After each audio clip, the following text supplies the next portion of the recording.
नमस्कार दोस्तों, क्या आप भी उन रातों से गुजरते हैं जब आंखें तो थक कर बंद होना चाहती हैं, पर मन है कि दौड़ता ही रहता है?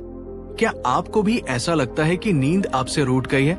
बिस्तर पर करवटें बदलते बदलते सुबह हो जाती है, पर वो सुकून भरी नींद कहीं खो सी गई है। अक्सर हमारी रातें हजारों अनचाहे विचारों, चिंताओं और कल की उधेड़-बुन में उलझ जाती है।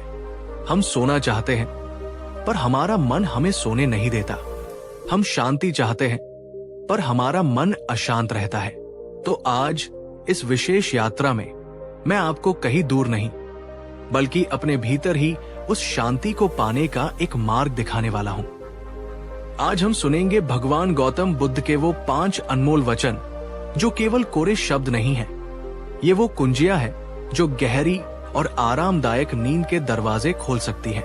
ये कहानी सिर्फ एक समाधान बताने की कोशिश नहीं है, ये एक अनुभव है, एक ऐसा अनुभव जिसमें हम अपने मन की गहराइयों में उतरेंगे, अपने विचारों को समझेंगे और सीखेंगे कि कैसे उस शांति को पाया जाए जो हमें सहज ही नींद की गोद में ले जाए। लेकिन इस यात्रा को शुरू करने से पहले मैं आपसे एक छोटा सा सवाल पूछना चाहता हूं।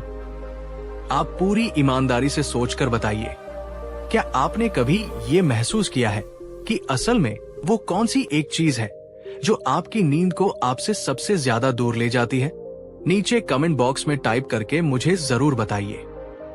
मेरी नींद की सबसे बड़ी रुकावट है, जैसे चिंता, मोबाइल, शोर या कुछ और। मैं आपके हर एक जवाब को ध्यान से पढ़ता हूं, क्योंकि हम सब इस यात्रा में साथ हैं। तो चलिए, अपनी पलकों को थोड़ा ढीला छोड़िए, अपनी सांसों को महसूस कीजिए और इस शांतिपूर्ण यात्रा पर मेरे साथ चलिए। बहुत समय पहले की बात है, श्रावस्ती नगरी के पास जेतवन विहार में रात अपने पूरे यौवन पर थी। चारों ओर गहन शांति पसरी हुई थी। केवल झिंगुरों की आवाज और पत्तों की सरसराहट उस शांति को और गहरा कर रही थी। अधिकांश जीव नींद की गोद में विश्राम कर रहे थे, लेकिन एक युवक था जिसका नाम आनंदित, हम उसे ये नाम देते हैं, था। वो जाग रहा था। उसके माथे पर चिंता की लकीरें उभरी हुई थी, पसीने की कुछ बूंदें चमक रही थी। आंखों में एक अजीब सी बेचैनी और दिल में एक अनजाना सा भारीपन था, जैसे कोई पत्थर रखा हो। कई रातें बीत चुकी थी, उसने ठीक से नींद का मुंह नहीं देखा था। वो और सहन नहीं कर सका। उसने सुना था कि पास ही भगवान बुद्ध अपने भिक्षुओं के साथ ठहरे हुए हैं। एक आखिरी उम्मीद लेकर वो अंधेरे में ही बुद्ध की कुटिया की ओर चल पड़ा। बुद्ध उस समय एक विशाल पीपल वृक्ष के नीचे चांदनी रात में ध्यान में लीन बैठे थे। उनके चेहरे पर एक अलौकिक शांति और करुणा का भाव था। आनंदित बुद्ध के चरणों के पास पहुंचा और उसकी हिम्मत जवाब दे गई। वो वही जमीन पर बैठ गया और उसकी आंखों से आंसू बह निकले। उसने कांपती हुई भर्राई आवाज में कहा, भगवान, तथागत, मैं टूट चुका हूं, मैं हार गया हूं। मुझे रात रात भर नींद नहीं आती, मेरा मन शांत नहीं होता, मैं थक कर चूर हो गया हूं, पर यह नींद मुझसे कोसों दूर है। कृपा करें, मेरा मार्गदर्शन करें। बुद्ध ने धीरे से अपनी आंखें खोली। उनकी दृष्टि में अपार करुणा और समझ थी। उनके होठों पर एक हल्की, शांत मुस्कान उभरी, जैसे वे आनंदित के मन की हर परत को देख पा रहे हों। उन्होंने अत्यंत स्नेह से कहा, पुत्र आनंदित, तुम थके नहीं हो, तुम वास्तव में भर गए हो। आनंदित ये सुनकर चौंक गया। उसने अविश्वास से बुद्ध की ओर देखा। भर गया हूं? भगवान, मैं तो स्वयं को बिल्कुल खाली, बिल्कुल खोखला महसूस करता हूं। मेरे अंदर कुछ बचा ही नहीं है, ऐसा लगता है। बुद्ध फिर से मुस्कुराए। उनकी मुस्कान में गहन ज्ञान छिपा था और उन्होंने समझाया, पुत्र, तुम्हारा शरीर भले ही खाली महसूस करता हो, पर तुम्हारा मन विचारों से, व्यर्थ की चिंताओं से, अतीत की कड़वी यादों से और भविष्य की अनिश्चितताओं के भय से लबालब भरा हुआ है।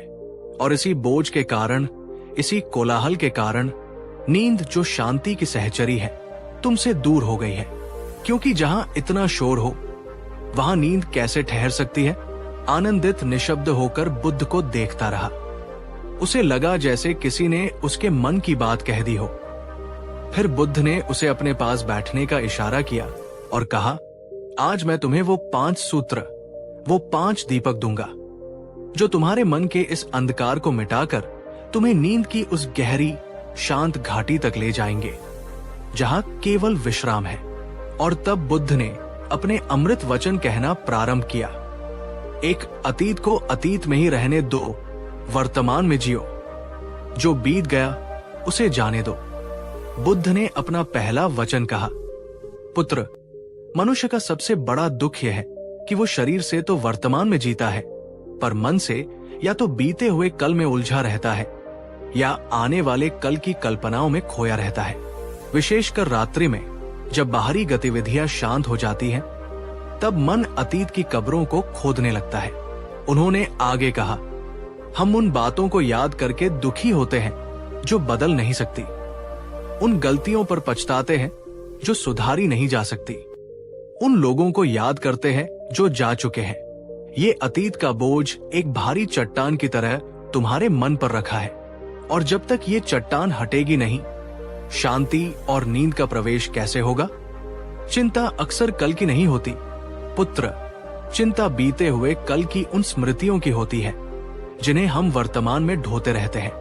तुम रात को सोने का प्रयास करते हो, लेकिन तुम्हारा मन जागता रहता है बीते हुए अपमानों में, असफलताओं में या खोए हुए अवसरों में। अब मैं आपसे एक सवाल पूछता हूं, मेरे प्यारे दोस्तों, क्या आप भी जब रात को बिस्तर पर जाते हैं तो अक्सर बीते हुए किसी अप्रिय घटना, किसी ऐसे व्यक्ति जिसने आपको दुख पहुंचाया हो, अपनी किसी पुरानी गलती या किसी अधूरे काम के गहरे पछतावे को बार बार याद करते हैं? कमेंट बॉक्स में पूरी ईमानदारी से जवाब दीजिए, हाँ मैं अतीत में खो जाती हूँ, या नहीं मैं वर्तमान में रहती हूँ। आपकी सच्चाई हमें एक दूसरे को समझने में मदद करेगी। बुद्ध ने आनंदित के कंधे पर हाथ रखते हुए कहा, आनंदित, तू जिस बीते हुए कल को कसकर पकड़कर बैठा है वो अब सत्य नहीं है, वो एक छाया मात्र है, एक स्मृति है। तो जो चीज अब अस्तित्व में ही नहीं है, उसे अपने मन में जीवित रखकर तू क्यों स्वयं को कष्ट दे रहा है?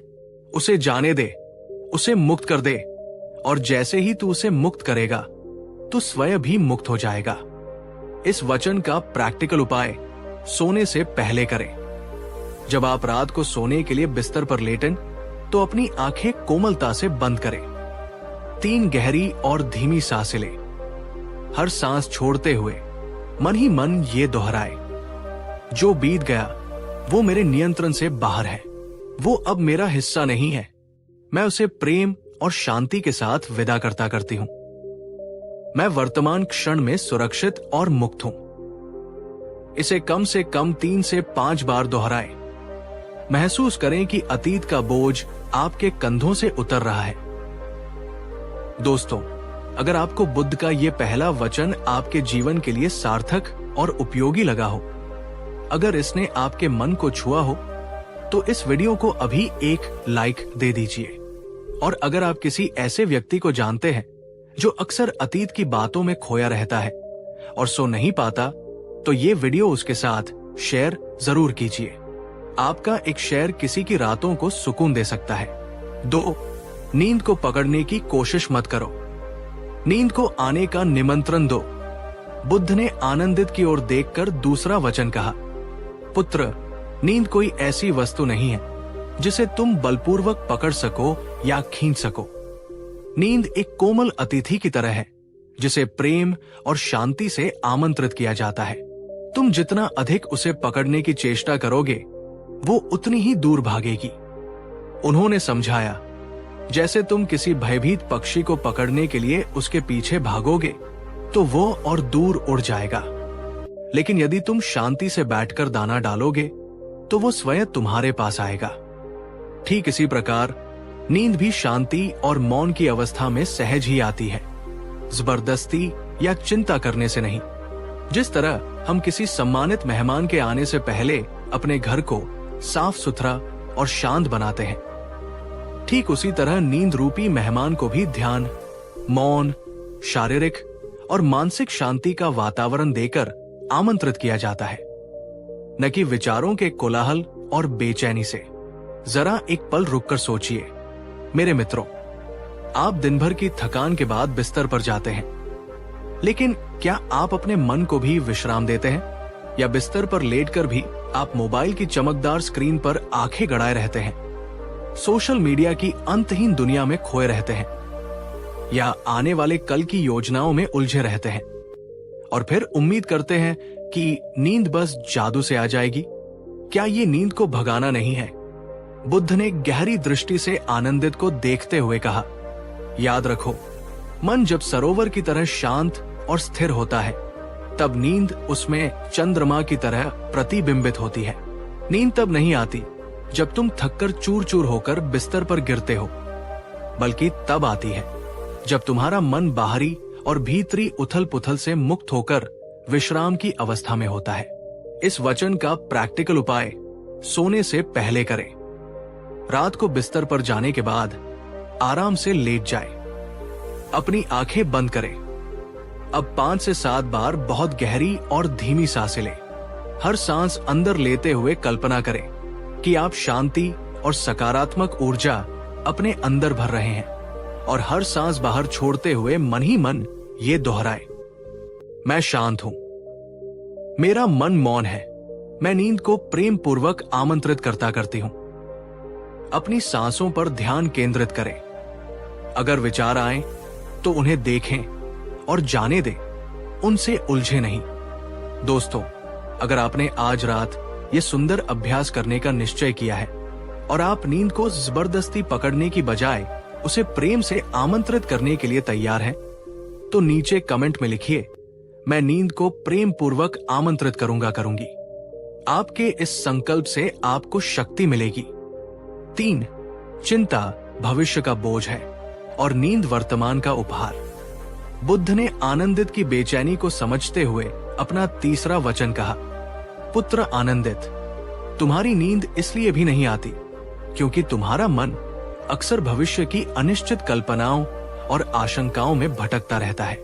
ये चिंता एक दीमक की तरह है जो धीरे धीरे तुम्हारे मन की शांति को खा जाती है। हम अक्सर बिस्तर पर लेटकर सोचते हैं, कल दफ्तर में क्या होगा? क्या मैं अपनी जिम्मेदारियां निभा पाऊंगा? बच्चों की पढ़ाई का क्या होगा? आर्थिक स्थिति कैसे सुधरेगी? लोग मेरे बारे में क्या सोचेंगे? अगर ऐसा हो गया तो क्या होगा? अगर वैसा नहीं हुआ तो क्या होगा? बुद्ध बोले, नींद वर्तमान क्षण का एक अनमोल उपहार है पुत्र, और चिंता भविष्य का एक भारी बोझ है, एक ऐसा भ्रम जिसे तुमने स्वयं अपने कंधों पर लाद रखा है। तुम उस भविष्य के बारे में चिंतित हो जो अभी आया ही नहीं, और जिसका स्वरूप तुम्हारे आज के कर्मों पर निर्भर करता है, न कि केवल तुम्हारी चिंता पर। चिंता करने से भविष्य नहीं संवरेगा, बल्कि तुम्हारा वर्तमान और तुम्हारी नींद अवश्य खराब हो जाएगी। मैं आपसे एक और सवाल करना चाहता हूं। दोस्तों, क्या आप भी जब रात को बिस्तर पर आंखें बंद करते हैं तो आपका मन अनजाने भविष्य की चिंताओं में गोते लगाने लगता है? क्या ये चिंता आपको कोई समाधान देती है या आपकी बेचैनी और थकावट को और बढ़ा देती है? नीचे कमेंट में साझा करें कि आपकी सबसे बड़ी चिंता क्या है जो आपको रात में जगाए रखती है। शायद हम एक दूसरे के अनुभव से कुछ सीख सकें। इस वचन का प्रैक्टिकल उपाय सोने से पहले करें। सोने जाने से लगभग आधा घंटा पहले एक छोटी सी नोटबुक और पेन अपने पास रखें। उस नोटबुक में अपनी उन सभी चिंताओं, डरों और अधूरे कामों की सूची बना लें जो आपके मन में घूम रही है। उन्हें विस्तार से लिखें। जब आप उन्हें लिख रहे हो तो कल्पना करें कि आप उन चिंताओं को अपने मन से निकालकर उस कागज पर डाल रहे हैं। लिखने के बाद उस नोटबुक को बंद करके अपने बिस्तर से दूर कहीं रख दें और मन ही मन कहें, ये सभी चिंताएं और कार्य अब इस कागज पर सुरक्षित है। मेरा मन अब इनके बोझ से मुक्त है। मैं कल सुबह नई ऊर्जा के साथ इनका सामना करूंगी। अभी मेरे विश्राम का समय है। ये अभ्यास आपके मन को हल्का करने में अद्भुत रूप से सहायक हो सकता है। दोस्त, क्या आपने कभी अपनी चिंताओं को इस तरह कागज पर उतारकर अपने मन को हल्का करने की कोशिश की है? अगर नहीं, तो आज रात इसे अवश्य आजमाएं। ये बहुत शक्तिशाली तकनीक है और अगर आप ये करने का संकल्प लेते हैं तो कमेंट में लिखिए, आज मैं अपनी चिंताओं को कागज पर उतारकर मुक्त हो रही हूं। 4. जिस शरीर ने दिन में श्रम नहीं किया, उसे रात्रि में विश्राम कैसे मिले? बुद्ध ने आनंदित की जीवन शैली को समझते हुए हल्के से मुस्कुराकर उससे पूछा, पुत्र आनंदित, ये बताओ, क्या तुम दिन भर अपने शरीर को पर्याप्त रूप से थकाते हो? क्या तुम्हारा शरीर उस सुखद थकान का अनुभव करता है जो उचित श्रम के बाद आती है? आनंदित ने कुछ सोचते हुए कहा, भगवान, मैं एक व्यापारी हूं। मेरा अधिकांश समय बैठकर हिसाब किताब करने या ग्राहकों से बातचीत करने में बीतता है। हाँ, मेरा दिमाग तो बहुत थक जाता है, पर शरीर को शायद उतनी थकावट नहीं होती। बुद्ध बोले, यही महत्वपूर्ण बात है पुत्र। शरीर और मन दोनों की थकावट अलग अलग होती है और दोनों का संतुलन आवश्यक है। जब शरीर दिन भर निष्क्रिय रहता है, जब मांसपेशियों को उचित खिंचाव और गति नहीं मिलती, तो शरीर में एक प्रकार की बेचैनी बनी रहती है। और ऐसा शरीर जो थका नहीं है, वो गहरी और शांत नींद में कैसे जा सकता है? तुम्हारा मन भले ही थक गया हो, पर यदि शरीर में ऊर्जा रुकी हुई है, तो वो तुम्हें सोने नहीं देगी। जरा अपने आज के दिन के बारे में सोचिए। क्या आज आपने कोई ऐसा काम किया जिससे आपके शरीर को थोड़ी थकावट महसूस हुई हो? क्या आपने थोड़ा पसीना बहाया? क्या आप कुछ देर पैदल चले? क्या आपने कुछ हल्के फुल्के व्यायाम या योग किए? आधुनिक जीवन शैली ने हमें शारीरिक रूप से काफी निष्क्रिय बना दिया है और ये भी हमारी नींद की गुणवत्ता को प्रभावित करता है। इस वचन का प्रैक्टिकल उपाय दिन में या शाम को करें। प्रतिदिन कम से कम 30 मिनट किसी न किसी प्रकार की शारीरिक गतिविधि के लिए अवश्य निकालें। ये सुबह या शाम की तेज चाल हो सकती है, योगासन हो सकते हैं, हल्की दौड़ हो सकती है, साइकिल चलाना या अपनी पसंद का कोई खेल। यदि आप दिन भर बैठकर काम करते हैं, तो हर घंटे में 5 मिनट के लिए उठकर थोड़ा टहल लें या स्ट्रेचिंग कर लें। विशेष रूप से रात को सोने से लगभग 2 से 3 घंटे पहले 15 से 20 मिनट की हल्की चहल कदमी या कुछ आरामदायक स्ट्रेचिंग व्यायाम करना नींद लाने में बहुत सहायक हो सकता है। ध्यान रहे, सोने से ठीक पहले बहुत तीव्र व्यायाम न करें। अगर आप इस बात से सहमत हैं कि अच्छी नींद के लिए शरीर की स्वस्थ थकावट भी जरूरी है और आप अपने दैनिक जीवन में थोड़ी और शारीरिक सक्रियता लाने का प्रयास करेंगे, तो नीचे कमेंट में लिखिए, मैं स्वस्थ शरीर, शांत नींद का संकल्प लेती हूँ। ये छोटा सा बदलाव आपके जीवन में बड़ा फर्क ला सकता है। वचन 5, मौन की शक्ति को पहचानो, मौन ही नींद का सच्चा द्वार है। बुद्ध ने अपने अंतिम और सबसे महत्वपूर्ण वचन में आनंदित को देखते हुए कहा, पुत्र, और अंत में ये समझो कि मन जितना अधिक शब्दों और विचारों में उलझा रहेगा, नींद उतनी ही तुमसे दूर भागेगी। मौन, भीतरी और बाहरी दोनों, वही सच्चा द्वार है जहां से नींद शांतिपूर्वक तुम्हारे भीतर प्रवेश करती है। उन्होंने आगे समझाया, हम दिन भर बोलते रहते हैं, दूसरों से, फोन पर और सबसे ज्यादा अपने मन के भीतर। हमारे मन में निरंतर एक कोलाहल, एक बातचीत चलती रहती है। ये मानसिक बकबक ही शांति की सबसे बड़ी शत्रु है। सोचो, एक झील जिसकी सतह पर लगातार लहरें उठ रही हो, क्या उसमें कभी स्पष्ट प्रतिबिंब बन सकता है? नहीं।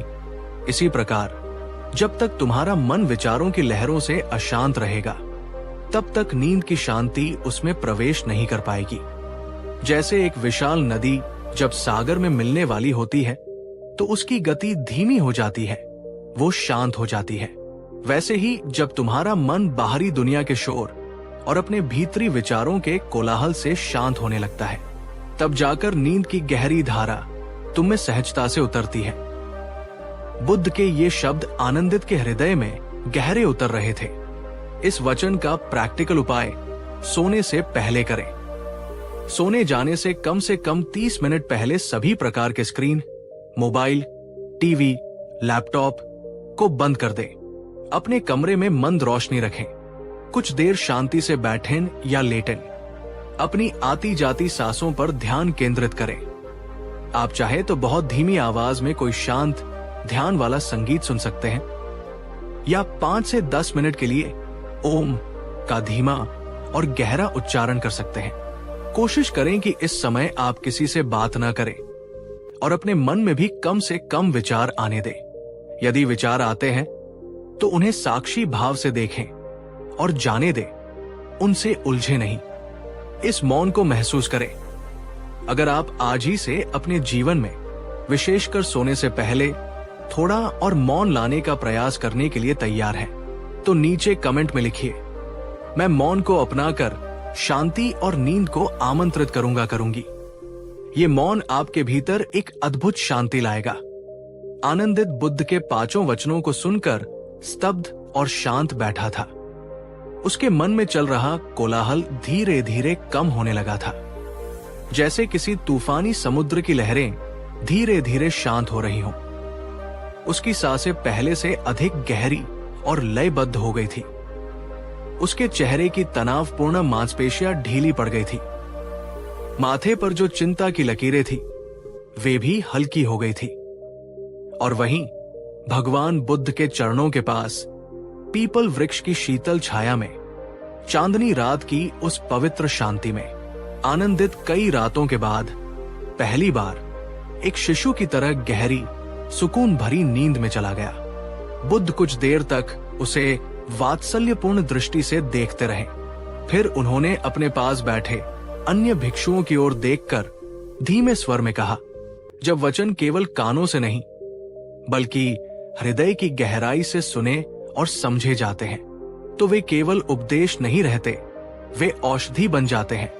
वे जीवन को रूपांतरित करने की शक्ति रखते हैं। सुबह जब आनंदित की आंखें खुली तो उसने स्वयं को अद्भुत रूप से तरोताजा और शांत पाया। उसने बुद्ध के चरणों में श्रद्धा से सिर नवाया और एक नए शांत मन के साथ अपने जीवन की ओर लौट गया, बुद्ध के वचनों को अपने हृदय में धारण किए हुए। तो मेरे प्यारे दोस्तों, क्या आपने बुद्ध के इन 5 अनमोल वचनों को सिर्फ सुना या अपने भीतर महसूस भी किया? क्या इन वचनों ने आपके मन के किसी कोने को छुआ? अगर आपका जवाब हाँ है, तो आज रात जब आप सोने जाएं, तो इन 5 बातों को, इन 5 सूत्रों को अपने तकिए के नीचे किसी अनमोल खजाने की तरह रख लेना। उन्हें याद करना, उन पर मनन करना और दिए गए छोटे छोटे अभ्यासों को अपने जीवन में उतारने का प्रयास करना। और फिर देखना कैसे नींद किसी जबरदस्ती से नहीं बल्कि एक प्यारे दोस्त की तरह खुद चलकर आपके पास आएगी। ये यात्रा केवल एक रात की नहीं है, ये एक अभ्यास है, एक जीवन शैली है। धैर्य रखें, अपने प्रति कोमल रहें और इन शिक्षाओं को अपने जीवन का हिस्सा बनने दें। अगर इस वीडियो ने, बुद्ध के इन वचनों ने आपको थोड़ी सी भी शांति दी है, थोड़ी सी भी उम्मीद जगाई है, तो अपनी इस भावना को व्यक्त करने के लिए इस वीडियो को एक प्यारा सा लाइक जरूर करें और नीचे कमेंट में लिखकर मुझे अवश्य बताएं। आज रात मैं बुद्ध के वचनों को याद करके शांतिपूर्वक नींद को आमंत्रित कर रही हूं, या जो भी आपके मन में आए। और हां, सबसे महत्वपूर्ण बात, इस वीडियो को अपने उन सभी दोस्तों, परिवार वालों और प्रियजनों के साथ शेयर जरूर करिए जिन्हें आप जानते हैं कि वे रात को अच्छी नींद के लिए संघर्ष कर रहे हैं, जो बेचैन रहते हैं, जो शांति की तलाश में हैं। क्योंकि हो सकता है आपका एक छोटा सा शेयर किसी की अंधेरी रात को सुकून भरी रोशन सुबह में बदल दे। ज्ञान और शांति बांटने से बढ़ती है। अगर आपने अभी तक हमारे चैनल को सब्सक्राइब नहीं किया है तो ऐसे ही जीवन को बेहतर बनाने वाले और मन को शांति देने वाले वीडियोस के लिए सब्सक्राइब करके बेल आइकन को भी दबा लें ताकि हमारी अगली भेंट आपसे छूट न जाए।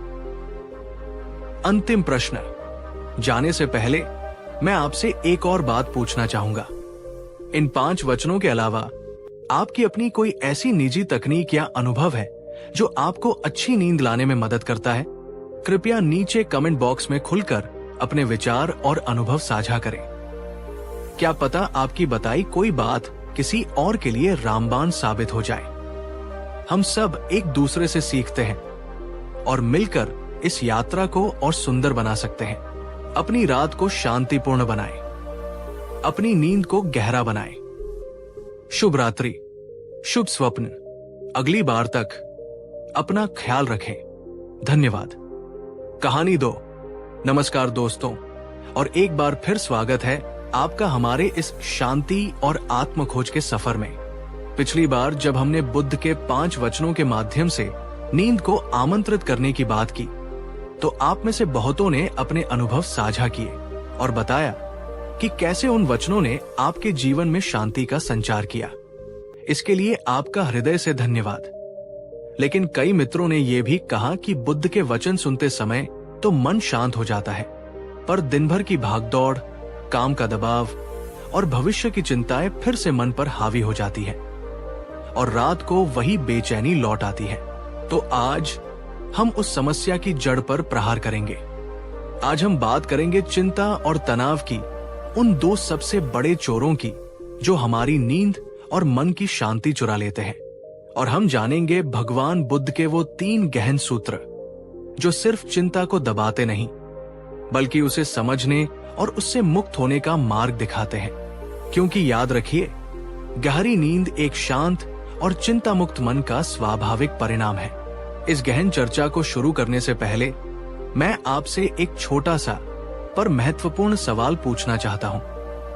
इस समय आपके जीवन में वो कौन सी सबसे बड़ी चिंता या तनाव का कारण है जो अक्सर आपकी रातों की नींद और दिन का चैन छीन लेता है? नीचे कमेंट बॉक्स में टाइप करके मुझे जरूर बताइए।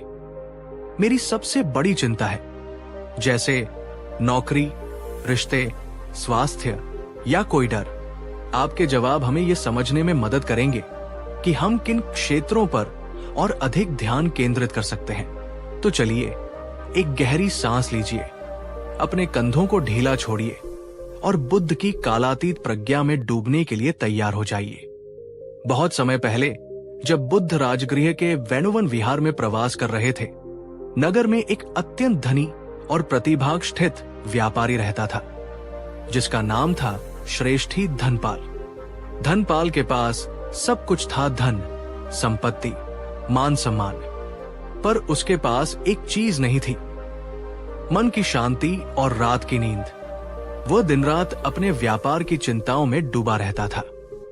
कहीं मेरा माल समय पर नहीं पहुंचा तो, कहीं मेरे प्रतिस्पर्धी मुझसे आगे न निकल जाए, कहीं राजा नया कर न लगा दे, मेरे बच्चों का भविष्य कैसा होगा।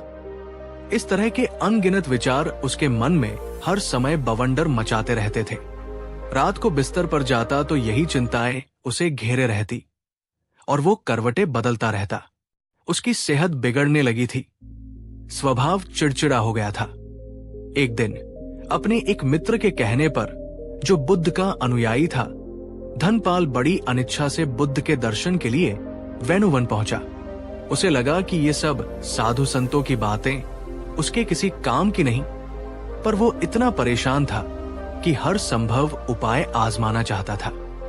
बुद्ध उस समय भिक्षुओं को उपदेश दे रहे थे।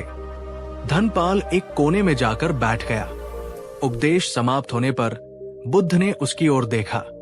उनके चेहरे पर वही चिरपरिचित करुणा और शांति थी। धनपाल ने हाथ जोड़कर कहा, भगवान, मैं अत्यंत दुखी और अशांत हूं। मेरे पास सब कुछ होते हुए भी मुझे एक पल का चैन नहीं। दिन रात व्यापार की चिंताएं मुझे खाई जाती हैं और रात को नींद आंखों से कोसों दूर रहती है। कृपा करके मेरा मार्गदर्शन करें। इस तनाव और चिंता से मुक्ति का कोई उपाय बताएं। बुद्ध कुछ क्षण मौन रहे, फिर उन्होंने कोमल स्वर में कहा, श्रेष्ठी, तुम्हारा मन एक ऐसे बंदर की तरह हो गया है जो एक डाल से दूसरी डाल पर कूदता रहता है, कभी अतीत के लोभ में तो कभी भविष्य की आशंकाओं में। ये निरंतर कूदफांद ही तुम्हारे तनाव और अशांति का मूल कारण है। तुम्हारी नींद इसलिए नहीं आती क्योंकि तुम्हारा मन विश्राम करना जानता ही नहीं। धनपाल ने अधीरता से पूछा, तो मैं क्या करूं भगवान, इस मन को कैसे शांत करूं? बुद्ध मुस्कुराए और कहा, मैं तुम्हें 3 सूत्र बताता हूं। यदि तुमने इन्हें अपने जीवन में उतार लिया तो न केवल तुम्हारी चिंताएं कम होंगी, बल्कि तुम्हारा मन भी शांत होगा और नींद स्वयं ही तुम्हारे पास चली आएगी। और तब बुद्ध ने वे 3 गहन सूत्र बताए जो चिंता और तनाव के हर रूप का सामना करने की शक्ति रखते हैं। सूत्र 1, जागरूकता। अपने विचारों के स्वामी बनो, दास नहीं। बुद्ध ने अपना पहला सूत्र बताते हुए कहा, श्रेष्ठ ही तुम्हारा पहला कदम होना चाहिए। जागरूकता, अपने मन में उठने वाले हर विचार, हर भावना के प्रति सजग हो जाओ। देखो, समझो, पर उनसे जुड़ो मत। तुम वो विचार नहीं हो, तुम उन विचारों को देखने वाले हो। उन्होंने समझाया, चिंताजनक विचार बादल की तरह हैं, जो आते हैं और चले जाते हैं। तुम आकाश की तरह हो, विशाल, स्थिर, शांत। यदि तुम हर बादल, विचार के साथ उड़ने लगोगे तो तुम भी अशांत हो जाओगे। पर यदि तुम आकाश की भांति स्थिर रहकर उन्हें आते जाते देखोगे तो उनका तुम पर कोई प्रभाव नहीं पड़ेगा। जब भी मन में कोई चिंता का विचार उठे, उसे तुरंत पहचानो। मन ही मन कहो, ये एक चिंता का विचार है, ये भविष्य की एक आशंका है, ये सत्य नहीं है, ये बस एक विचार है। जैसे ही तुम उसे नाम देते हो, उसकी शक्ति कम हो जाती है, तुम उसके प्रभाव से बाहर आ जाते हो। मेरे प्यारे दोस्तों, अब एक छोटा सा आत्मचिंतन। क्या आपने कभी रुककर अपने मन में चल रहे विचारों को ध्यान से देखा है? क्या आप पहचान पाते हैं कि कब आप व्यर्थ की चिंताओं में बह रहे हैं, या आप अनजाने में ही उन विचारों को सच मानकर परेशान होते रहते हैं? कमेंट में साझा करें। मैं अपने विचारों के प्रति और जागरूक बनूंगी। अगर आप इस अभ्यास को अपनाने को तैयार हैं, बुद्ध ने धनपाल से कहा, श्रेष्ठ ही, जब तुम जागरूकता का अभ्यास करोगे तो तुम पाओगे कि तुम्हारे अधिकांश डर और चिंताएं या तो अतीत की घटनाओं पर आधारित हैं, जिन्हें बदला नहीं जा सकता, या भविष्य की उन कल्पनाओं पर जो अभी घटित ही नहीं हुई। जागरूकता तुम्हें वर्तमान क्षण में वापस लाती है और वर्तमान में ही सच्ची शांति है। इस सूत्र का प्रैक्टिकल उपाय दिन में कभी भी करें। दिन में कई बार बस 1 मिनट के लिए रुकें, अपनी आंखें बंद करें, यदि संभव हो, या किसी एक बिंदु पर दृष्टि टिकाएं। अपने मन में चल रहे विचारों को बिना किसी निर्णय के देखें, जैसे रेलवे स्टेशन पर खड़े होकर आप गुजरती ट्रेनों को देखते हैं। वैसे ही अपने विचारों को आते जाते देखें, उनसे उलझे नहीं, उन्हें बदलने की कोशिश न करें, बस साक्षी भाव से देखें। ये छोटा सा अभ्यास आपके मन को शांत करने और विचारों पर नियंत्रण पाने में अद्भुत मदद करेगा। दोस्तों, अगर बुद्ध का ये पहला सूत्र, जागरूकता का सूत्र, आपको महत्वपूर्ण लगा हो तो इस वीडियो को एक लाइक जरूर दें और इसे उन लोगों के साथ शेयर करें जो अक्सर अपने ही विचारों के जाल में उलझकर परेशान रहते हैं। शायद ये सूत्र उन्हें एक नई दिशा दे सके। सूत्र 2, अनासक्ति। कर्म करो, फल की अत्यधिक चिंता से मुक्त रहो। बुद्ध ने धनपाल की ओर देखकर दूसरा गहन सूत्र कहा, श्रेष्ठ ही, तुम्हारी अधिकांश चिंताओं का एक बड़ा कारण है परिणाम से अत्यधिक जुड़ाव। तुम अपने कर्म के फल को लेकर इतने चिंतित रहते हो कि कर्म करने का आनंद ही खो देते हो और निरंतर तनाव में रहते हो। उन्होंने समझाया, जीवन में हमारा कर्तव्य है कि हम अपना कर्म पूरी निष्ठा, लगन और ईमानदारी से करें, परंतु कर्म का फल कई अन्य कारकों पर भी निर्भर करता है जो हमारे नियंत्रण में नहीं होते। जब हम फल पर अपना अधिकार समझने लगते हैं या अपनी इच्छानुसार फल न मिलने पर दुखी और चिंतित होते हैं, तो हम स्वयं के लिए कष्ट उत्पन्न करते हैं। बुद्धिमानी इसमें है कि तुम अपना सर्वश्रेष्ठ प्रयास करो और फिर परिणाम को स्वीकार करने के लिए तैयार रहो, चाहे वो तुम्हारी अपेक्षा के अनुरूप हो या न हो। ये अनासक्ति का भाव तुम्हें अनावश्यक चिंता और तनाव से बचाएगा। इसका अर्थ कर्महीनता नहीं, बल्कि कर्म करते हुए भी फल की चिंता से मुक्त रहना है। अब आपसे एक सवाल मित्रों, क्या आप भी अक्सर अपने प्रयासों के परिणामों को लेकर बहुत ज्यादा चिंतित रहते हैं? क्या असफलता का डर आपको कोई नया कदम उठाने से रोकता है, या सफलता की अत्यधिक चाह आपको निरंतर तनाव में रखती है? ईमानदारी से अपने अनुभव कमेंट में साझा करें। हाँ, मैं परिणामों से बहुत जुड़ जाती हूँ, या मैं अनासक्ति का अभ्यास करने की कोशिश करती हूँ। बुद्ध ने धनपाल को समझाया, श्रेष्ठी, जब तुम व्यापार करते हो तो अपनी पूरी योग्यता और परिश्रम से करो, लेकिन लाभ होगा या हानि ये पूरी तरह तुम्हारे हाथ में नहीं है। यदि तुम इस सत्य को स्वीकार कर लोगे तो तुम्हारा मन बहुत हल्का हो जाएगा। तुम हर परिस्थिति में शांत रह पाओगे।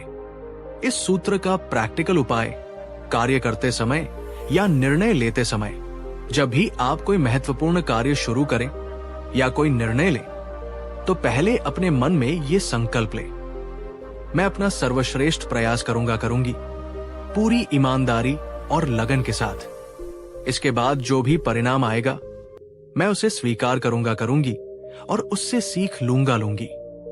कार्य के दौरान अपना पूरा ध्यान प्रक्रिया पर रखें, न कि केवल अंतिम परिणाम पर। जब आप अपना सर्वश्रेष्ठ कर चुके हो तो उसे ईश्वर या प्रकृति, आप जिसे भी मानते हो, पर छोड़ दें। यह आपको बहुत शांति देगा। दोस्तों, अगर आप बुद्ध के इस दूसरे सूत्र अनासक्ति के सूत्र को अपने जीवन में अपनाने का संकल्प लेते हैं तो नीचे कमेंट में लिखिए, मैं कर्म करूंगा, फल की चिंता से मुक्त रहूंगी। ये संकल्प आपको एक अद्भुत आंतरिक स्वतंत्रता का अनुभव कराएगा। सूत्र 3, अनित्यता, ये भी बदल जाएगा। कुछ भी स्थायी नहीं है।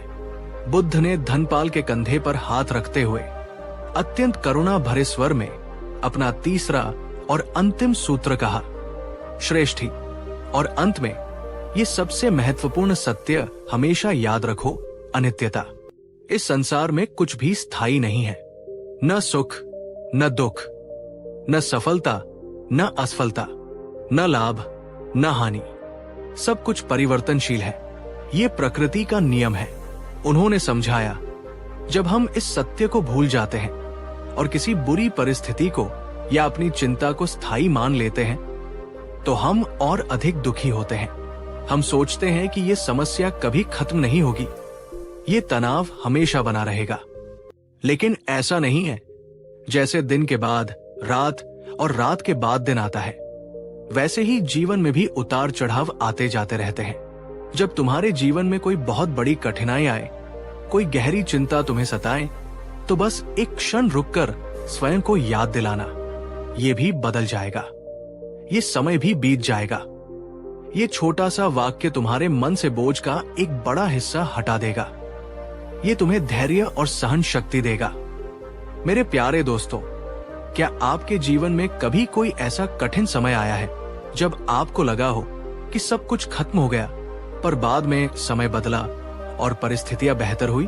क्या ये भी बीत जाएगा? इस विचार ने कभी आपको मुश्किल समय में हिम्मत दी है? अपने अनुभव नीचे कमेंट में जरूर साझा करें। ये दूसरों के लिए प्रेरणा बन सकता है। बुद्ध ने धनपाल को आश्वस्त करते हुए कहा, श्रेष्ठी, तुम्हारी वर्तमान चिंताएं और व्यापार की कठिनाइयां भी स्थायी नहीं है। समय बदलेगा, परिस्थितियां बदलेंगी।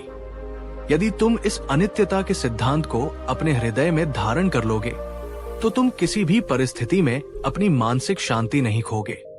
तुम जान जाओगे कि हर रात के बाद सुबह होती ही है।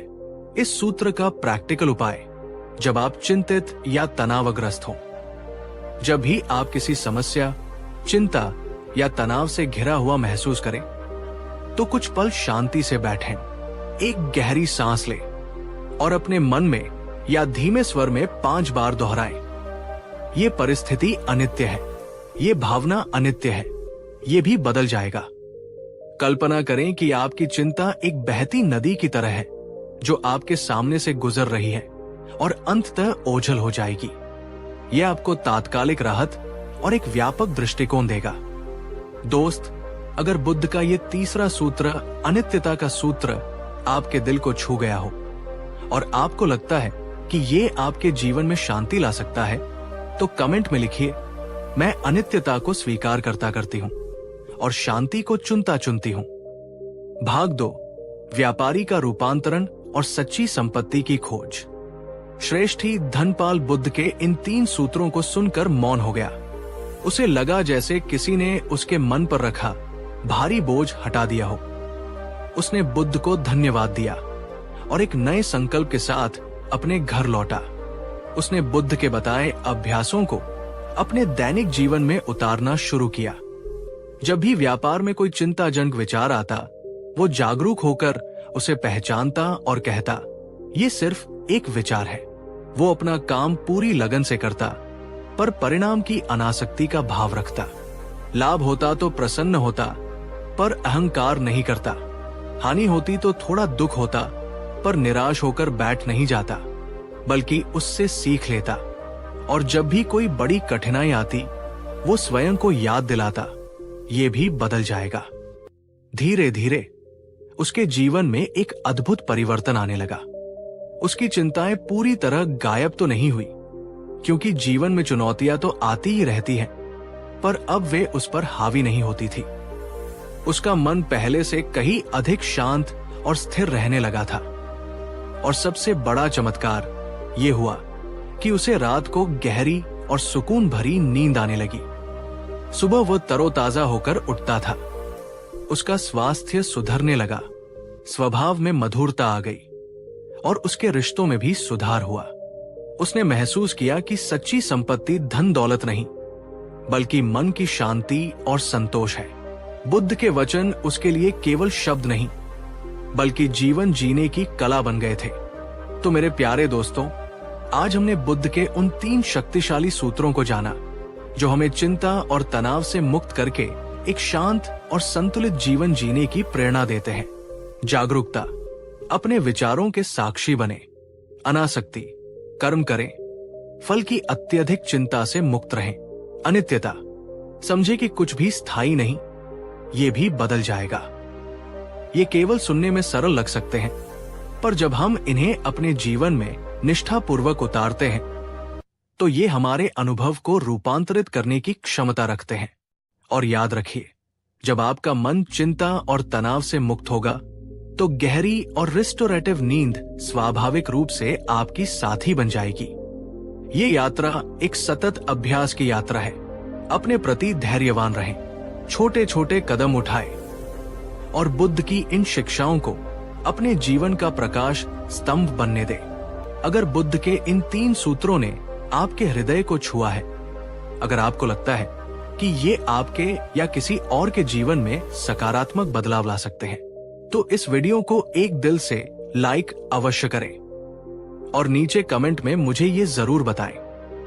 इन 3 सूत्रों में से मैं आज से किसी एक सूत्र का नाम, जैसे जागरूकता, अनासक्ति, अनित्यता का अभ्यास पूरी निष्ठा से करूंगी। आपका ये संकल्प आपके लिए एक अनुस्मारक का काम करेगा। और हाँ, इस अमूल्य ज्ञान को केवल अपने तक सीमित न रखें। इस वीडियो को अपने उन सभी प्रियजनों, मित्रों और सहकर्मियों के साथ शेयर करें, जो आपको लगता है कि तनाव, चिंता या नींद की समस्या से जूझ रहे हैं।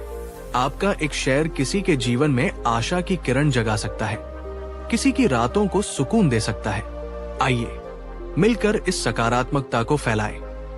यदि आप हमारे साथ इस आत्मखोज की यात्रा में बने रहना चाहते हैं, तो हमारे चैनल को सब्सक्राइब करना न भूलें और बेल आइकन को भी दबा दें, ताकि आपको हमारे आने वाले प्रेरणादायक वीडियोस की सूचना सबसे पहले मिल सके।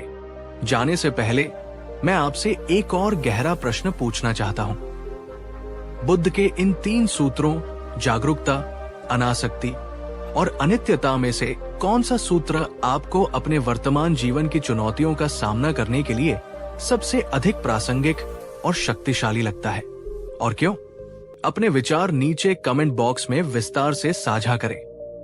आपके अनुभवों और दृष्टिकोणों से हम सभी को सीखने का अवसर मिलेगा।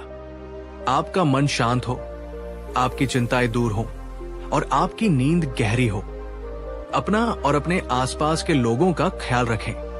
हम जल्द ही मिलेंगे एक और आत्मोत्थान की यात्रा पर। धन्यवाद। नमस्कार। कहानी 3। नमस्कार मेरे प्यारे आत्मयात्रियों, और एक बार फिर आपका हार्दिक स्वागत है हमारे इस अंतर्मन की यात्रा में। पिछली कड़ियों में हमने नींद, चिंता और तनाव पर बुद्ध की शिक्षाओं के माध्यम से शांति पाने के मार्ग को समझने का प्रयास किया।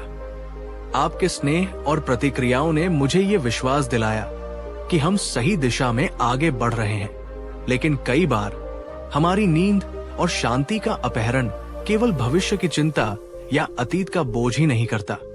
कभी कभी ये हमारे भीतर सुलगती क्रोध की अग्नि, किसी के प्रति पनपता द्वेष या मन में घर कर गई नकारात्मक भावनाएं होती हैं, जो रात को हमें सोने नहीं देती। हम बिस्तर पर लेटे रहते हैं और मन में वही अपमान, वही अन्याय, वही कड़वी बातें घूमती रहती हैं और हमारा हृदय अशांत हो जाता है। तो आज हम इस अग्नि को शांत करने का प्रयास करेंगे।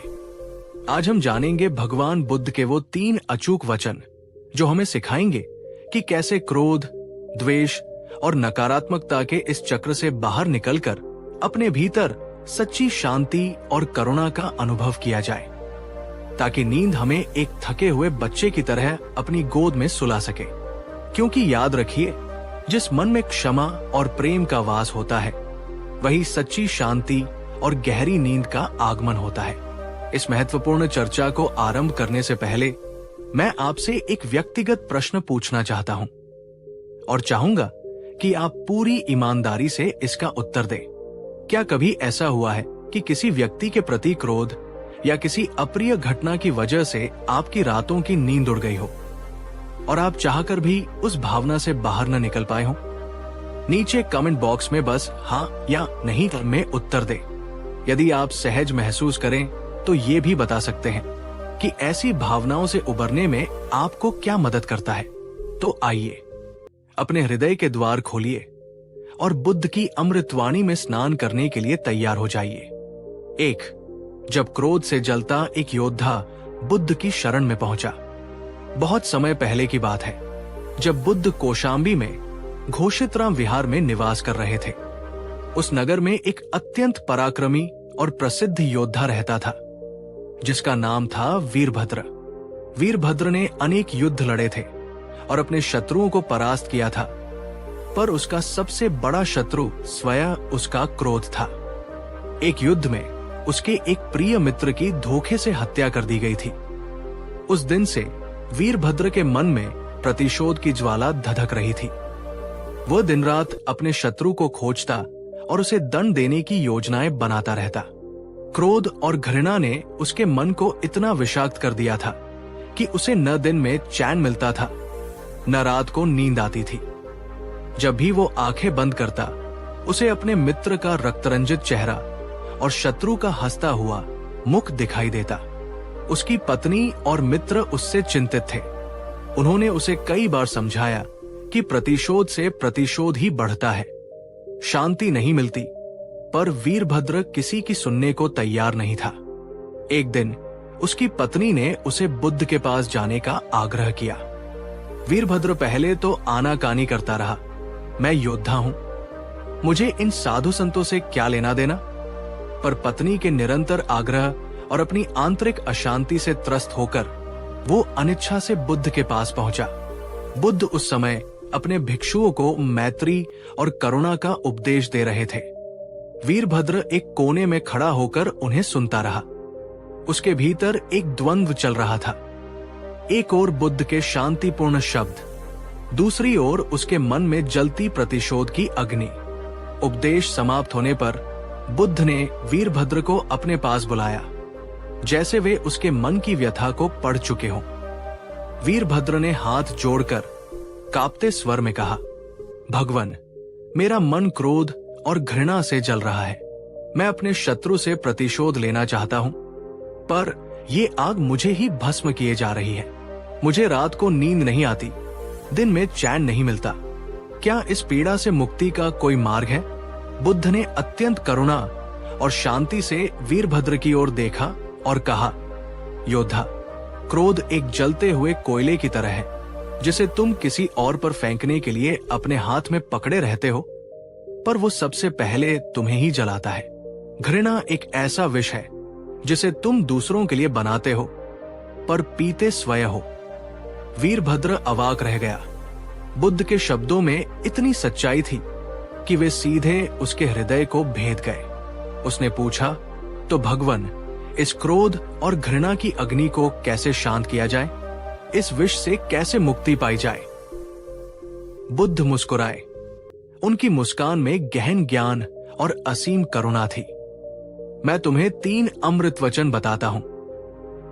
यदि तुमने इन्हें अपने जीवन में धारण कर लिया तो न केवल तुम्हारा क्रोध शांत होगा, बल्कि तुम्हारे मन में मैत्री और करुणा का उदय होगा और तुम सच्ची शांति और गहरी नींद का अनुभव करोगे। और तब बुद्ध ने वे 3 शक्तिशाली वचन कहे जो नकारात्मक भावनाओं की हर गांठ को खोल सकते हैं। 1. समझ ही सच्ची क्षमा है। दूसरे के कर्मों के पीछे उसकी पीड़ा को देखो। बुद्ध ने अपना पहला वचन कहा, वीरभद्र, जब कोई तुम्हारे प्रति अनुचित व्यवहार करता है, तुम्हें हानि पहुंचाता है, तो स्वाभाविक रूप से क्रोध उत्पन्न होता है। परंतु उस क्रोध को पकड़कर रखने से पहले एक क्षण रुको और समझने का प्रयास करो। हर कर्म के पीछे कोई न कोई कारण होता है, कोई न कोई पीड़ा, कोई न कोई अज्ञानता होती है।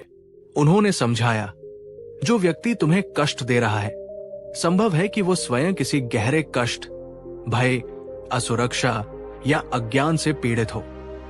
उसका व्यवहार उसी भीतरी पीड़ा की अभिव्यक्ति हो सकता है।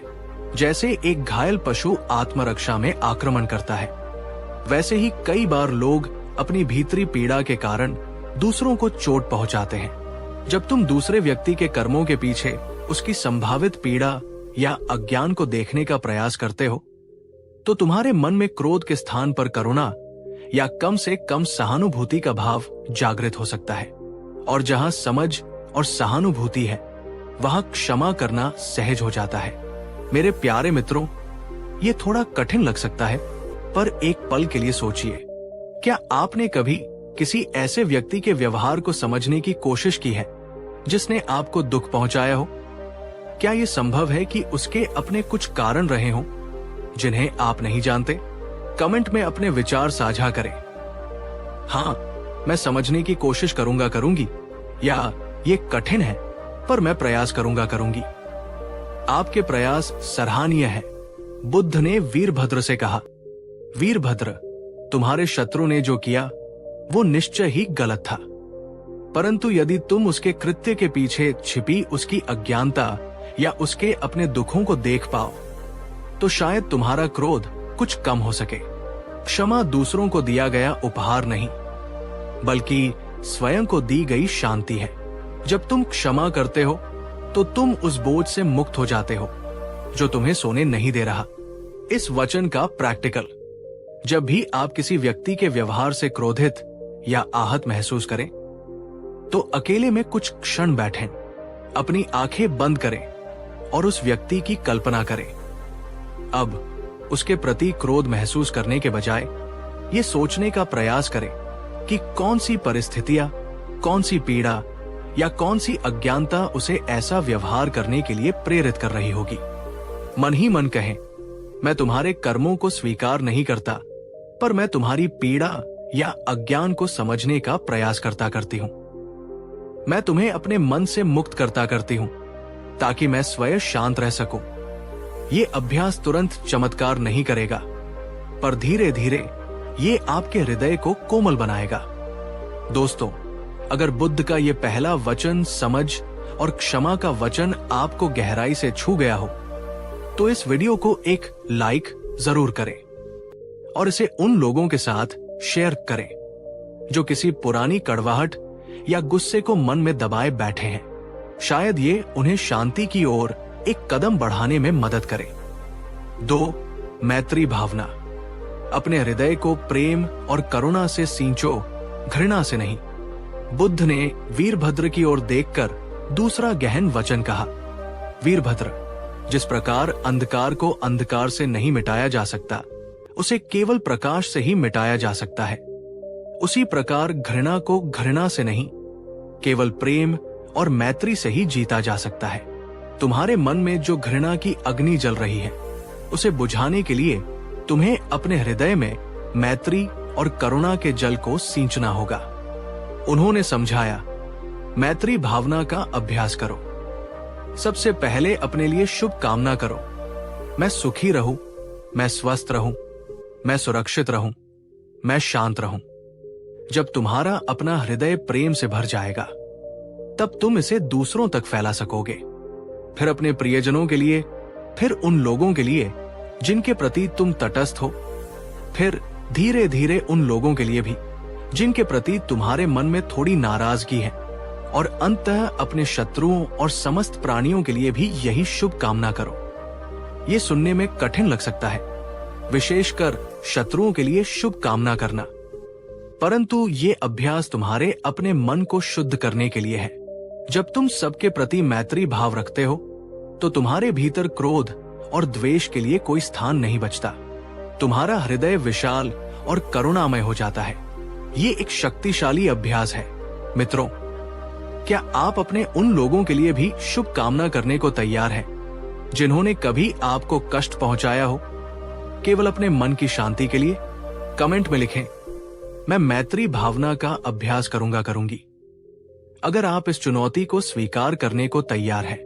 बुद्ध ने वीरभद्र को आश्वस्त किया, वीरभद्र, जब तुम प्रतिदिन मैत्री भावना का अभ्यास करोगे, तो तुम पाओगे कि तुम्हारे मन से घृणा का विष धीरे धीरे कम हो रहा है, और उसके स्थान पर एक अद्भुत शांति और प्रेम का अनुभव हो रहा है।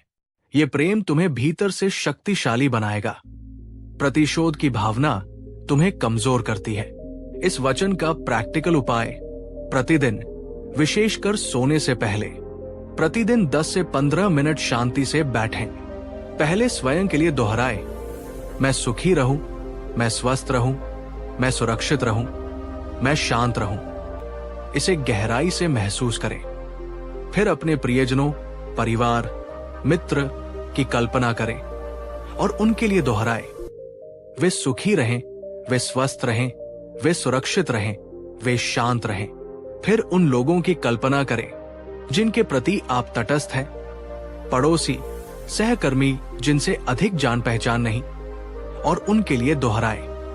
अब साहस के साथ उन लोगों की कल्पना करें जिनसे आपको कोई शिकायत या नाराजगी है, या जिन्हें आप अपना शत्रु समझते हैं। उनके लिए भी दोहराएं, वे भी सुखी रहें, वे भी स्वस्थ रहें, वे भी सुरक्षित रहें, वे भी शांत रहें। यदि ये बहुत कठिन लगे, तो बस ये कामना करें कि वे अपनी पीड़ा से मुक्त हों। अंत में समस्त प्राणियों, सभी मनुष्यों, सभी जीवों के लिए ये कामना करें। ये अभ्यास आपके हृदय को रूपांतरित कर सकता है। दोस्तों, अगर बुद्ध का ये दूसरा वचन, मैत्री भावना का वचन, आपके हृदय को प्रेरित करता है, तो नीचे कमेंट में लिखिए, मैं अपने हृदय में सबके लिए प्रेम और करुणा जगाऊंगी। ये संकल्प आपके जीवन में सकारात्मक ऊर्जा का संचार करेगा। वचन 3, उपेक्षा। जो तुम्हारे नियंत्रण में नहीं, उसे जाने दो। बुद्ध ने वीरभद्र के भीतर हो रहे परिवर्तन को महसूस करते हुए अपना तीसरा और अत्यंत महत्वपूर्ण वचन कहा, वीरभद्र, जीवन में ऐसी बहुत सी परिस्थितियां और लोग होंगे जो तुम्हारे नियंत्रण से बाहर होंगे। तुम हर किसी को बदल नहीं सकते, हर अन्याय को तुरंत ठीक नहीं कर सकते। ऐसे में क्रोधित और व्यथित होने के बजाय तुम्हें उपेक्षा या समता का भाव विकसित करना होगा। उन्होंने समझाया, उपेक्षा का अर्थ उदासीनता या लापरवाही नहीं है। इसका अर्थ है ये गहरी समझ कि कुछ चीजें ऐसी होती हैं जिन्हें हमें स्वीकार करना पड़ता है, क्योंकि हम उन्हें बदल नहीं सकते। जब तुम किसी ऐसी स्थिति से जूझ रहे हो जिसे तुम नियंत्रित नहीं कर सकते, तो उस पर अपनी मानसिक ऊर्जा व्यर्थ करने, क्रोधित होने या दुखी होने से बेहतर है कि तुम अपने मन की शांति को बनाए रखो। स्वीकार करो कि संसार द्वंद्वों से भरा है। सुख दुख, लाभ हानि प्रश्न सानिंदा, ये आते जाते रहेंगे। यदि तुम हर अप्रिय स्थिति पर प्रतिक्रिया करते रहोगे तो तुम्हारा मन कभी शांत नहीं हो पाएगा। उपेक्षा का अभ्यास तुम्हें इन द्वंद्वों के बीच भी अपनी आंतरिक स्थिरता बनाए रखने में मदद करता है। मेरे प्यारे मित्रों, ये जीवन का एक बहुत बड़ा सत्य है। क्या आपके जीवन में भी ऐसी परिस्थितियां या लोग हैं जिन्हें आप बदलना चाहते हैं पर बदल नहीं पा रहे और इस वजह से आप अक्सर परेशान रहते हैं? कमेंट में साझा करें कि आप ऐसी स्थितियों से कैसे निपटते हैं। हाँ, मैं अक्सर नियंत्रण करने की कोशिश करती हूँ, या मैं स्वीकार्यता का अभ्यास कर रही हूँ। बुद्ध ने वीरभद्र को शांति से समझाया, वीरभद्र, तुम अपने मित्र के साथ हुए अन्याय को बदल नहीं सकते। वो घटना घट चुकी है। तुम शत्रु के हृदय को भी बलपूर्वक नहीं बदल सकते, परंतु तुम अपने मन की प्रतिक्रिया को अवश्य बदल सकते हो। तुम क्रोध और प्रतिशोध के मार्ग को छोड़कर शांति और करुणा का मार्ग चुन सकते हो। जो तुम्हारे वश में नहीं है उसे लेकर व्यथित होने के बजाय उस पर ध्यान केंद्रित करो जो तुम्हारे वश में है। तुम्हारा अपना मन, तुम्हारी अपनी शांति। इस वचन का प्रैक्टिकल उपाय, जब आप असहाय या व्यथित महसूस करें, जब आप किसी ऐसी स्थिति का सामना करें जिसे आप बदल नहीं सकते और जो आपको क्रोध, निराशा या दुख दे रही हो, तो कुछ पल रुके, गहरी सांस ले और स्वयं से ये प्रश्न पूछें, क्या ये स्थिति मेरे नियंत्रण में है? क्या इस पर क्रोधित या दुखी होने से स्थिति बेहतर होगी या मेरी शांति भंग होगी? इस स्थिति में मैं अपने मन की शांति को कैसे बनाए रख सकती हूँ? फिर मन ही मन दोहराए, मैं इसे स्वीकार करती हूँ जैसा ये है। मैं अपनी शांति को चुनती हूँ और अपना ध्यान उन चीजों पर ले जाए जिन्हें आप सकारात्मक रूप से प्रभावित कर सकते हैं। दोस्त, अगर बुद्ध का ये तीसरा वचन, उपेक्षा और स्वीकार्यता का वचन, आपको जीवन की कठिनाइयों का सामना करने का एक नया दृष्टिकोण देता है, तो कमेंट में लिखिए, मैं अपनी शांति को चुनूंगी और जो मेरे नियंत्रण में नहीं उसे जाने दूंगी। वीरभद्र बुद्ध के इन 3 अमृत वचनों को सुनकर निशब्द था। उसके हृदय में एक क्रांति घटित हो रही थी। वर्षों से जो क्रोध और घृणा की अग्नि उसे जला रही थी, वो बुद्ध के करुणा और प्रज्ञा के जल से शांत होने लगी थी। उसने बुद्ध के चरणों में सिर नवाया और संकल्प लिया कि वो इन वचनों को अपने जीवन में उतारेगा। वो प्रतिदिन अपने शत्रु के कर्मों के पीछे की पीड़ा को समझने का प्रयास करता। वो प्रतिदिन मैत्री भावना का अभ्यास करता, अपने शत्रु के लिए भी शुभ कामना करता, ये जानते हुए कि ये उसके अपने मन की शुद्धि के लिए है।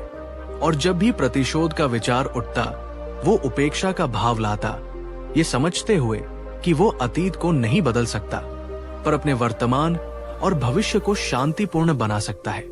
धीरे धीरे वीरभद्र का हृदय परिवर्तित हो गया। उसके मन से प्रतिशोध की भावना पूरी तरह विलीन हो गई। उसके स्थान पर एक गहरी शांति, करुणा और समझ ने ले ली। उसे रात को गहरी, स्वप्न रहित नींद आने लगी। उसका चेहरा तेज और सौम्यता से चमकने लगा। एक दिन उसका पूर्व शत्रु अनजाने में उसके सामने आ गया। शत्रु भयभीत था कि वीरभद्र उस पर आक्रमण करेगा, पर वीरभद्र ने उसे देखकर केवल हल्की सी मुस्कान दी और शांति से आगे बढ़ गया। शत्रु हैरान रह गया। वीरभद्र के इस मौन व्यवहार ने, उसकी क्षमा ने शत्रु के हृदय पर किसी भी शस्त्र से अधिक गहरा प्रहार किया। वीरभद्र ने महसूस किया कि उसने सच्ची विजय प्राप्त की है, अपने शत्रु पर नहीं बल्कि अपने ही क्रोध और घृणा पर। बुद्ध के वचनों ने उसे एक योद्धा से एक शांत, करुणामय मानव बना दिया था।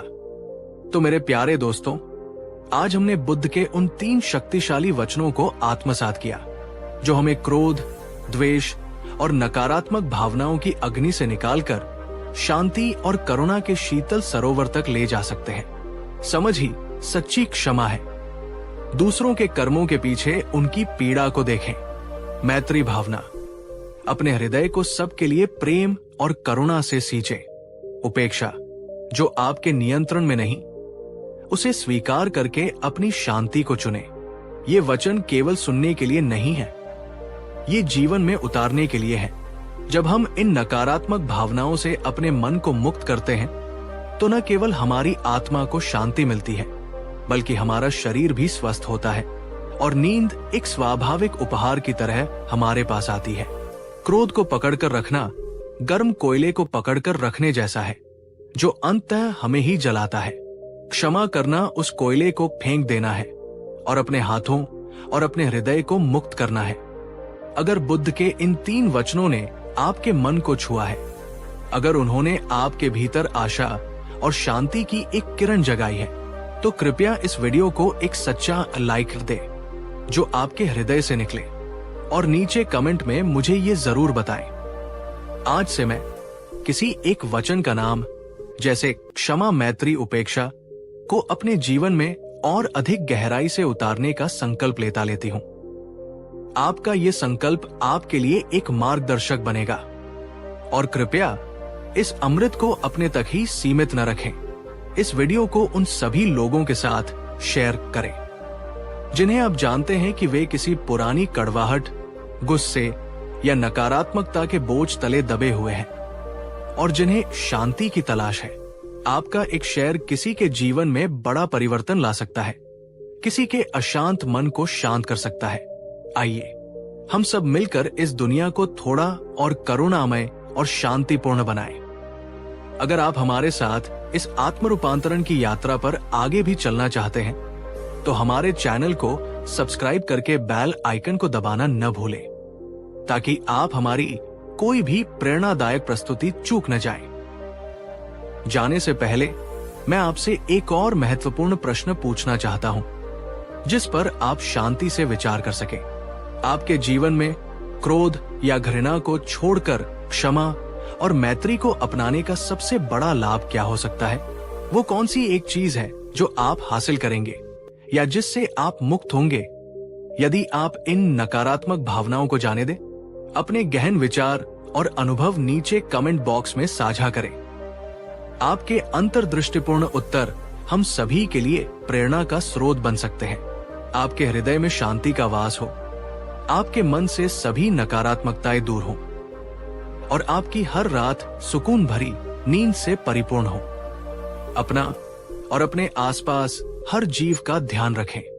हम जल्द ही मिलेंगे एक और आत्मिक यात्रा पर। शुभ रात्रि।